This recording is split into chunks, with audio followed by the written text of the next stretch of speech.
शिव बाबा याद है ना। ओम शांति। 17 जुलाई 2024 के ईश्वरीय महावाक्य। पहले सुनते हैं मुरली के मुख्य पॉइंट्स। बाबा ने कहा, यह एक ही पढ़ाई एक ही बार एक ही बाप से मिलती है। इस पढ़ाई को तुम्हें अच्छी रीति धारण कर फिर औरों को समझाना है। जो जास्ती ज्ञान धारण नहीं कर सकते वह उच्च पद भी नहीं पा सकते। पास विद ऑनर होने के लिए बड़ी मेहनत चाहिए। जैसे याद करने में मेहनत है, ऐसे ज्ञान धारण करने में भी मेहनत है। तुम्हें फुल पास होकर अब कर्मातीत अवस्था को पाना है। जल्दी जाने का ख्याल नहीं आना चाहिए। फिर बाबा ने कहा, मीठे मीठे बच्चों, काम पर जीत पहनो।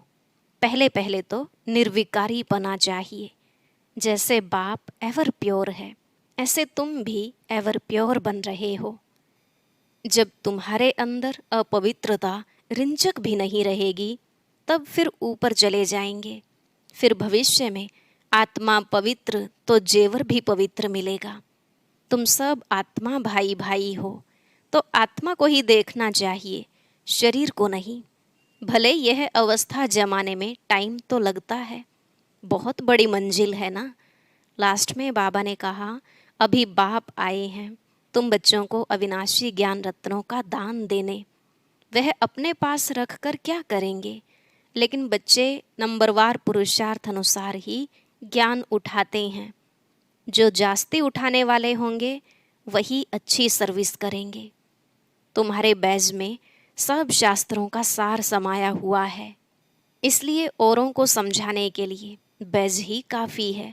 वह समय भी आएगा जब तुम्हारे बैज को सब नैनों पर रखेंगे।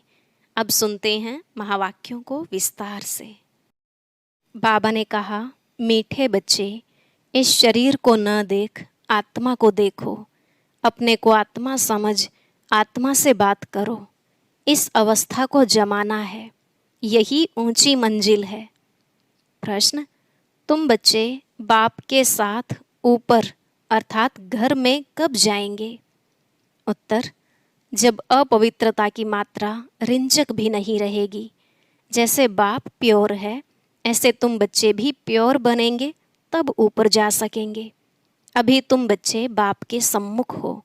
ज्ञान सागर से ज्ञान सुन सुनकर जब फुल हो जाएंगे, बाप को नॉलेज से खाली कर देंगे, फिर वह भी शांत हो जाएंगे और तुम बच्चे भी शांति धाम में चले जाएंगे।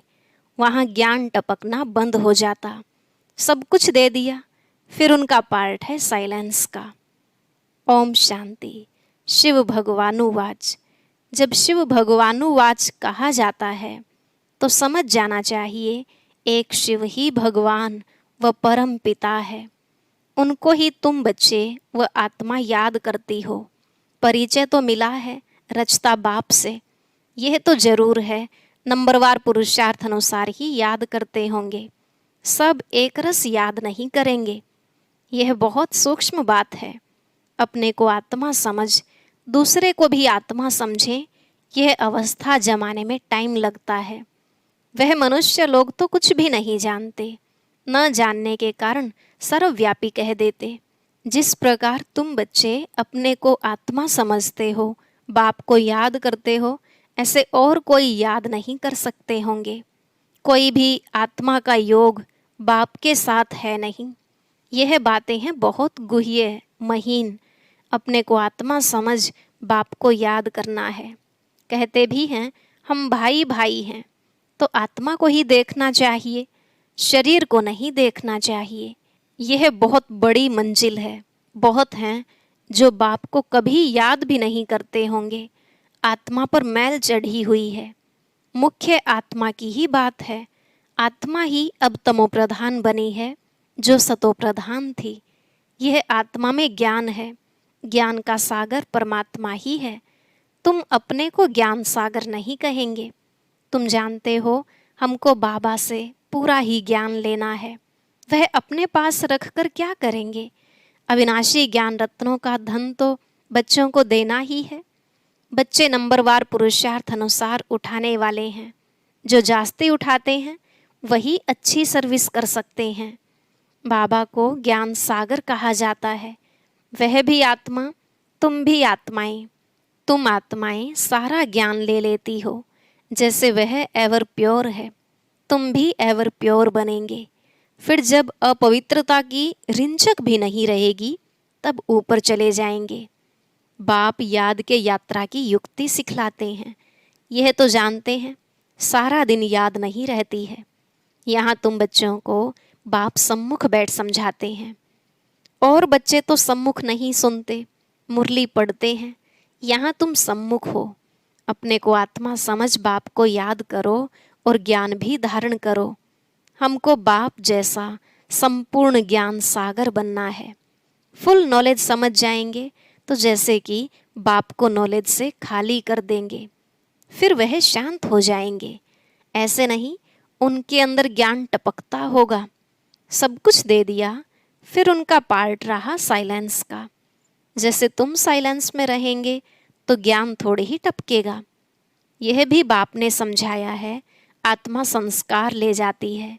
कोई सन्यासी की आत्मा होगी तो छोटेपन में ही उनको शास्त्र कंठ हो जाएंगे, फिर उनका नाम बहुत हो जाता है। अब तुम तो आए हो नई दुनिया में जाने लिए। वहाँ तो ज्ञान के संस्कार नहीं ले आ सकते, यह संस्कार मर्ज हो जाते हैं। बाकी आत्मा को अपनी सीट लेनी है नंबरवार पुरुषार्थ अनुसार। फिर तुम्हारे शरीरों पर नाम पड़ते हैं। शिव बाबा तो है ही निराकार। कहते हैं मैं इन ऑर्गन्स का लोन लेता हूँ। वह तो सिर्फ सुनाने ही आते हैं। वह कोई का ज्ञान सुनेंगे नहीं, क्योंकि स्वयं ज्ञान का सागर है ना। सिर्फ मुख द्वारा ही वह मुख्य काम करते हैं। आते ही हैं सबको रास्ता बताने, बाकी सुनकर क्या करेंगे। वह सदैव सुनाते ही रहते हैं कि ऐसे ऐसे करो। सारे झाड़ का राज सुनाते हैं। तुम बच्चों की बुद्धि में है कि नई दुनिया तो बहुत छोटी होगी, यह पुरानी दुनिया तो कितनी बड़ी है। सारी दुनिया में कितनी लाइट जलती हैं। लाइट द्वारा क्या क्या होता है। वहाँ तो दुनिया भी छोटी, लाइट भी थोड़ी होगी। जैसे एक छोटा सा गांव होगा। अभी तो कितने बड़े बड़े गांव हैं, वहाँ इतने नहीं होंगे। थोड़े मुख्य मुख्य अच्छे रास्ते होंगे। 5 तत्व भी वहाँ सतोप्रधान बन जाते हैं, कभी चंचलता नहीं करते। सुखधाम कहा जाता है, उसका नाम ही है हेवन। आगे चलकर तुम जितना नज़दीक आते रहेंगे उतना वृद्धि को पाते रहेंगे। बाप भी साक्षात्कार कराते रहेंगे। फिर उस समय लड़ाई में भी लश्कर की अथवा एरोप्लेन आदि की दरकार नहीं रहेगी। वह तो कहते हम यहाँ बैठे सबको खत्म कर सकते हैं। फिर यह एरोप्लेन आदि थोड़े ही काम में आएंगे। फिर यह चंद्रमा आदि में प्लाट आदि देखने भी नहीं जाएंगे। यह सब फालतू साइंस का घमंड है। कितना शो कर रहे हैं। ज्ञान में कितनी साइलेंस है। इसको ईश्वरीय दात अर्थात देन कहते हैं। साइंस में तो हंगामा ही हंगामा है। वह शांति को जानते ही नहीं। तुम समझते हो विश्व में शांति तो नई दुनिया में थी, वह है सुख धाम। अभी तो दुख अशांति है, यह भी समझाना है। तुम शांति चाहते हो, कभी अशांति हो ही नहीं। वह तो है शांति धाम और सुख धाम में। स्वर्ग तो सब चाहते हैं। भारतवासी ही वैकुंठ स्वर्ग को याद करते हैं, और धर्म वाले वैकुंठ को याद नहीं करते। वह सिर्फ शांति को याद करेंगे, सुख को तो याद कर न सके। ला नहीं कहता, सुख को तो तुम ही याद करते हो, इसलिए पुकारते हो हमें दुख से लिबरेट करो। आत्माएं असुल शांति धाम में रहने वाली हैं, यह भी कोई जानते थोड़े ही हैं। बाप समझाते हैं तुम बेसमझ थे। कब से बेसमझ बने? 16 कला से 12-14 कला बनते जाते, माना बेसमझ बनते जाते। अभी कोई कला नहीं रही है। कॉन्फ्रेंस करते रहते हैं स्त्रियों को दुख क्यों है। अरे दुख तो सारी दुनिया में है, अथाह दुख है। अब विश्व में शांति कैसे हो? अब तो ढेर के ढेर धर्म हैं, सारे विश्व में शांति तो अब हो न सके। सुख को तो जानते ही नहीं। तुम बच्चियां बैठ समझाएंगी इस दुनिया में अनेक प्रकार के दुख हैं, अशांति है।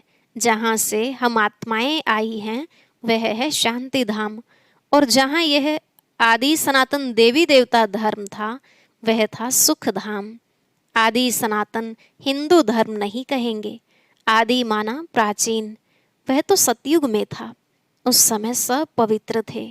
वह है ही निर्विकारी दुनिया, विकार का नाम नहीं। फर्क है ना, पहले पहले तो निर्विकारीपना चाहिए ना। इसलिए बाप कहते हैं, मीठे मीठे बच्चों काम पर जीत पहनो, अपने को आत्मा समझो। अभी आत्मा अपवित्र है, आत्मा में खाद पड़ी है, तब जेवर भी ऐसे बने हैं। आत्मा पवित्र तो जेवर भी पवित्र होगा। उनको ही वाइसलेस वर्ल्ड कहा जाता है। बड़ का मिसाल भी तुम दे सकते हो, सारा झाड़ खड़ा है, फाउंडेशन है नहीं। यह आदि सनातन देवी देवता धर्म है नहीं, और सब खड़े हैं, सब अपवित्र हैं। इनको कहा जाता है मनुष्य, वह हैं देवताएं। मैं मनुष्य को देवता बनाने आया हूँ। 84 जन्म भी मनुष्य लेते हैं। सीढ़ी दिखानी है कि तमो प्रधान बनते हैं तो हिंदू कह देते हैं, देवता कह ना सके, क्योंकि पतित हैं। ड्रामा में यह राज है ना, नहीं तो हिंदू धर्म कोई है नहीं। आदि सनातन हम ही देवी देवता थे। भारत ही पवित्र था, अब अपवित्र है, तो अपने को हिंदू कहलाते हैं। हिंदू धर्म तो कोई ने स्थापन किया नहीं है।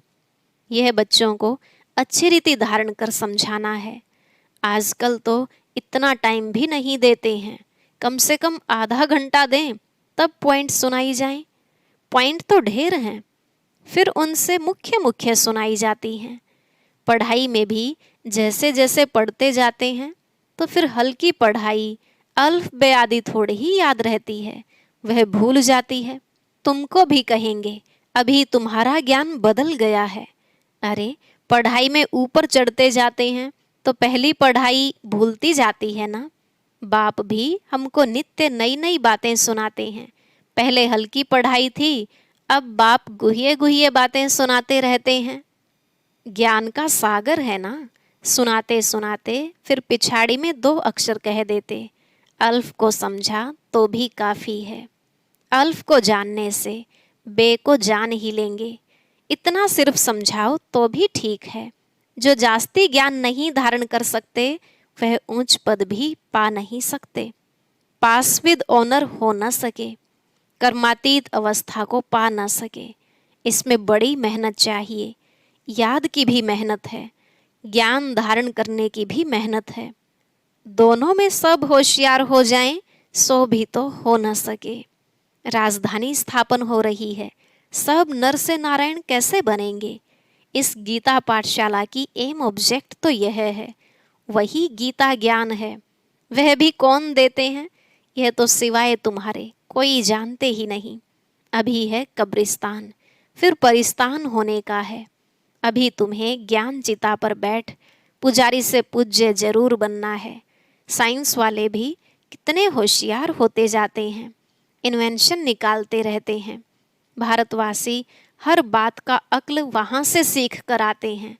वह भी पिछाड़ी में आएंगे तो इतना ज्ञान उठाएंगे नहीं, फिर वहाँ भी आकर यही इंजीनियरिंग आदि का काम करेंगे। राजा रानी तो बन ना सके, राजा रानी के आगे सर्विस में रहेंगे, ऐसी ऐसी इन्वेंशन निकालते रहेंगे। राजा रानी बनते ही हैं सुख के लिए, वहाँ तो सब सुख मिल जाने हैं।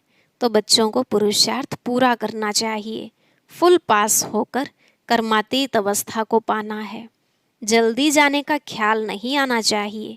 अभी तुम हो ईश्वरीय संतान, बाप पढ़ा रहे हैं।